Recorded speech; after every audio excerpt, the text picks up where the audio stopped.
এরকম যদি বিধান থাকে তাহলে দেখা যাবে আগের প্রভিশন যেগুলো আছে কোনোটাতেই একমত হবে না।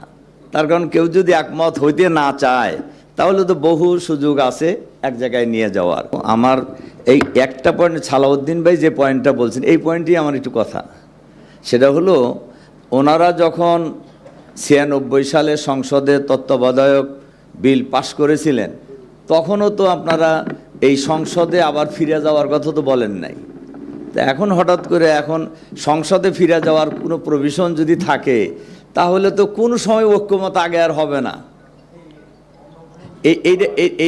না, এইটা তো আপনারা যখন সংসদে পাশ করছিলেন 96 সালে, মনে আছে নিশ্চয়ই আপনাদের। কিন্তু হ্যাঁ, আমি সেটাই বলতেছি, 15ই ফেব্রুয়ারির ভোট আর কি যেটা হয়েছিল আর কি। তো ওই সংসদেও তো আপনারা যেটা পাশ করেছিলেন সেখানেও সংসদে ফিরে যাওয়ার আর কোনো বিধান, কাজেই এরকম যদি বিধান থাকে তাহলে দেখা যাবে আগের প্রভিশন যেগুলো আছে কোনোটাতেই একমত হবে না। তার কারণ কেউ যদি একমত হইতে না চায় তাহলে তো বহু সুযোগ আছে এক জায়গায় নিয়ে যাওয়ার। আর আমরা যেহেতু যে বিষয়গুলি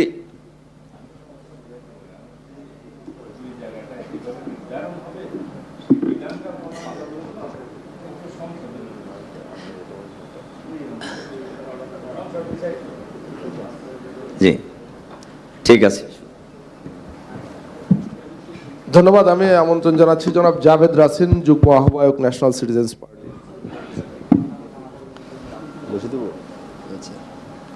আসসালামু আলাইকুম সবাইকে। সালাউদ্দিন ভাই যে প্রস্তাবটা দিয়েছেন সেটা নিয়ে একটা কথা বলার আছে যে বারবার একটা কথাতেই কিন্তু আমরা আসছি, সেটা হচ্ছে আমাদের বিগত আমরা যখন গণতান্ত্রিক অগ্রযাত্রায় আসলাম 90-এর পরে আমরা বারবার সেই ক্ষমতা হস্তান্তরে গিয়েই আমরা ঠেকেছি। আমাদের কিন্তু অন্য রাজনৈতিক অনেক সমস্যা আছে, কিন্তু এই সমস্যাটা এত প্রকট ছিল যে এটাই আসলে তখন মনে হয়েছে যে সবচেয়ে বড় সমস্যা। এখন এই সমস্যাটাকে যদি আমরা আবার পাশ কাটিয়ে যাই, এবং সালাউদ্দিন ভাই যেটা বলছেন পরবর্তী সংসদের উপরে একটা বিষয় ছেড়ে দেওয়া যায় কিনা, সেটা ছেড়ে দিতে হলে তো সেটা গণপরিষদ করতে হবে। সেটা গণপরিষদ ছাড়া এই আলোচনা সম্ভব না। যদি তাহলে কি সালাউদ্দিন ভাই বলবেন যে আমরা গণপরিষদ,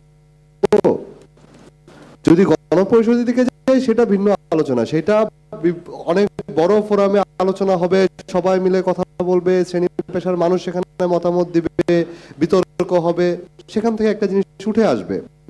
কিন্তু আমার মনে হয় না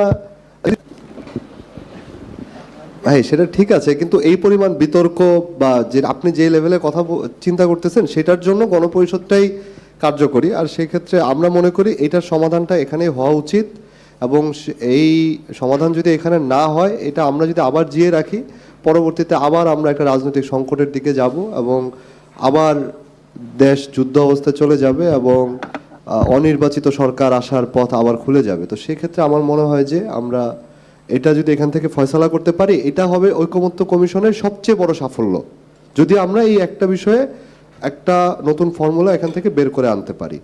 সবাইকে এই বিষয়টা বিবেচনা করার জন্য অনুরোধ করছি। কিন্তু আমার একটা প্রশ্ন হলো যে সালাউদ্দিন ভাই তো একটা প্রস্তাব করেছেন, এটার বিকল্প প্রস্তাব, কিন্তু রফিকুল ইসলাম খান ভাই এবং জাভেদ রাসিন আপনারা আজকের এই নতুন প্রস্তাবের ব্যাপারে কোনো অপিনিয়ন দেন নাই, মানে এটার ব্যাপারে আপনাদের সেটা আমি আলোচনা শুনিয়ে একটু সবার কাছ থেকে আমরা পরবর্তীতে দেব।